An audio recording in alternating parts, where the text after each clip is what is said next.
Olá, preparado para iniciar as aulas de prática trabalhista para o exame da OAB? Eu espero que sim. Nós vamos fazer um trabalho muito gostoso. Vamos aprender a fazer a petição inicial, a contestação, ver as possibilidades de recurso. Mas antes é importante que você utilize todo o material que está no site disponível para que você possa baixá-los e assim, à medida que você for fazendo as questões, for fazendo as peças, você vai encaminhar para que eu possa corrigi-las e apontar os erros. Uma coisa muito boa que nós colocamos foram os gabaritos de todas as questões e o gabarito de todas as peças. E nós temos que ficar atento agora com a reforma trabalhista. Mas nessa aula nós vamos tratar sobre o endereçamento. Como que deve ser feito o endereçamento na petição inicial? Ora, o artigo 840, parágrafo 1º da CLT, antigamente trazia que a petição seria endereçada ao juiz-presidente ou ao juiz de direito. Ou seja, quando nós tínhamos a junta de conciliação e julgamentos, nós tínhamos ali um juiz-presidente. Hoje não existe mais junta de conciliação e julgamento, então nós temos vara do trabalho. Dessa forma, se você verificar na sua CLT escrito junta de conciliação e julgamento, você vai trocar para vara do trabalho. E o endereçamento, nós vamos utilizar o artigo 651 da CLT. Artigo 651 da CLT. É muito importante que você conheça esse artigo 651, que ele traz para nós qual é o juiz competente para analisar uma reclamação trabalhista. E você vai pegar lá no artigo, acompanhe comigo aí no seu material. A competência das varas do trabalho é determinada pela localidade onde o empregado reclamante, ou seja, quando o empregado ele é reclamante ou quando o empregado ele é reclamado, prestar serviços ao empregador. Então o que nós temos? Qual é o juiz competente para analisar uma ação trabalhista? Via de regra, o local da prestação de serviço, onde o empregado trabalha. Nós vamos verificar ainda hoje as 4 petições iniciais que já caíram na OAB desde 2000, desde o 11º exame. Então nós temos 4 petições iniciais, nós vamos ver como é que deve ser feito o endereçamento dessas peças, mas logo mais. E aí nós temos também, no artigo 651, o parágrafo 1º, que diz que quando a parte de dissídio, agente ou viajante comercial, quando for parte, um agente ou viajante comercial, não vamos falar aqui o representante comercial que for, empregado, com aqueles requisitos da subordinação, nós temos subordinação, nós temos habitualidade ou não eventualidade, nós temos onerosidade, pessoalidade, pessoa física. Se nós tivermos esses requisitos, nós temos que ele é empregado. Então a competência será da vara da localidade. Hoje não é mais junta, é vara do trabalho, em que a empresa tenha agência ou filial e a esta o empregado esteja subordinado. E na falta, se ele não tiver nenhuma agência ou filial a que ele estiver subordinado, será competente a vara da localização em que o empregado tenha domicílio ou localidade mais próxima. Então temos aqui a segunda hipótese para propor uma ação trabalhista, onde nós devemos propor o endereçamento. A segunda hipótese, a competência das varas do trabalho estabelecida neste artigo estende-se aos dissídios ocorridos na agência ou filial no estrangeiro.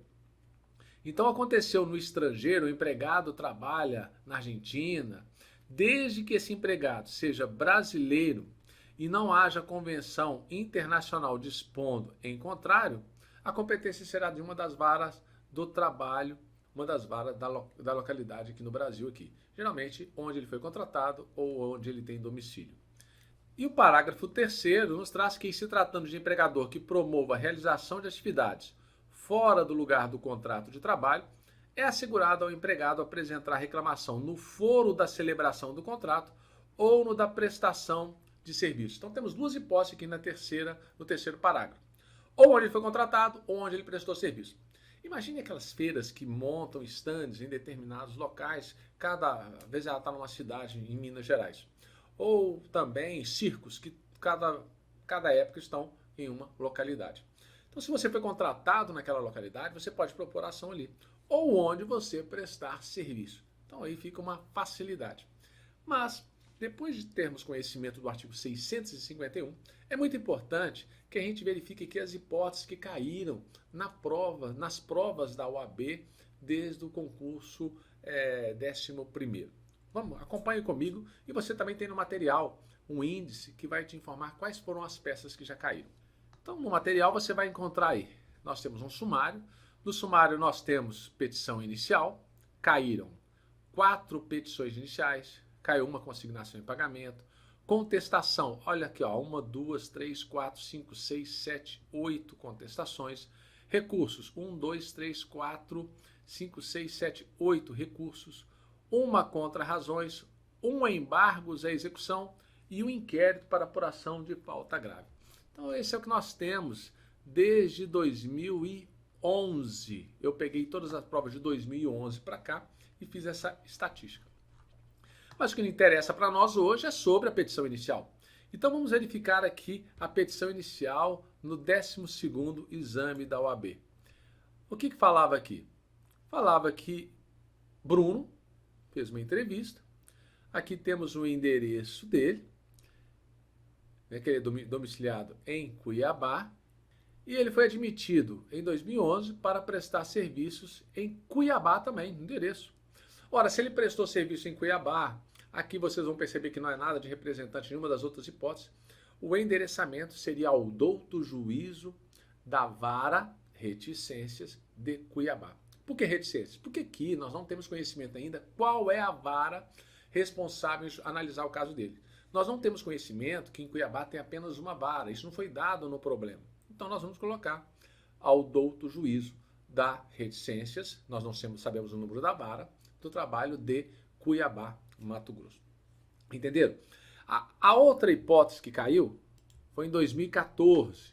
E lá em 2014 nós tivemos também uma entrevista. O Heitor Samuel Santos fez uma entrevista, falou que trabalhou na fábrica de componentes eletrônicos Nibus, situada em Manaus, Amazonas. Qual que é o endereçamento? Então, qual que vai ser, tratando-se de reclamação trabalhista, ao douto juízo da Vara Reticência, não sabemos qual vara do trabalho de Manaus, o Amazonas. Então, seria esse o endereçamento. A terceira petição inicial, nós temos o caso de Suzana, trabalhou na residência da família. Aqui está aparecendo então que era doméstica. E ela trabalhou onde? A família do ex-empregador vive em Natal.